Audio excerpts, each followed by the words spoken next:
Hello guys! Masaganang buhay! Panibagong reels na naman tayo ngayon guys. At susubukan nating maging natural lang ang ating pagsasalita dahil alam ninyo, pati nga anak ko ay nagsasabing ang OA ko daw magsalita. Nagtatanong pa nga sila kung ito ba'y sinasadya ko na maging OA ang boses ko. Pero sabi ko, abay, yun lang po talaga ang boses ko kasi iyon kasi ang resulta kapag inunahan natin ang kaba. Inunahan ko ang kaba. Pero ito pala guys, libre na po ang ating hapunan dahil may harvest na tayong ampalaya mula sa gulayan ni Manoy Ilmer. Tingnan ninyo guys, ang anak ko ang naglinis at naghiwa ng ating ampalaya. Parang nahihiya din ang kanyang mga kamay. Ayaw talaga niyang i-video. Sabi ko, naku nak, kamay mo lang naman ang makikita.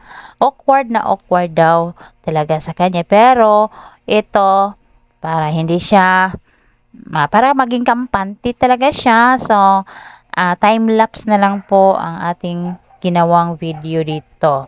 At biglang dumating ang aking anak na si Junior. At sabi niya, ma, magdala daw siya ng pinggan. Hindi ko alam kung bakit magdala siya ng pinggan. Dali-dali siyang nagpunta pala sa kanyang angkol dahil meron daw ulam na ibibigay. At charan!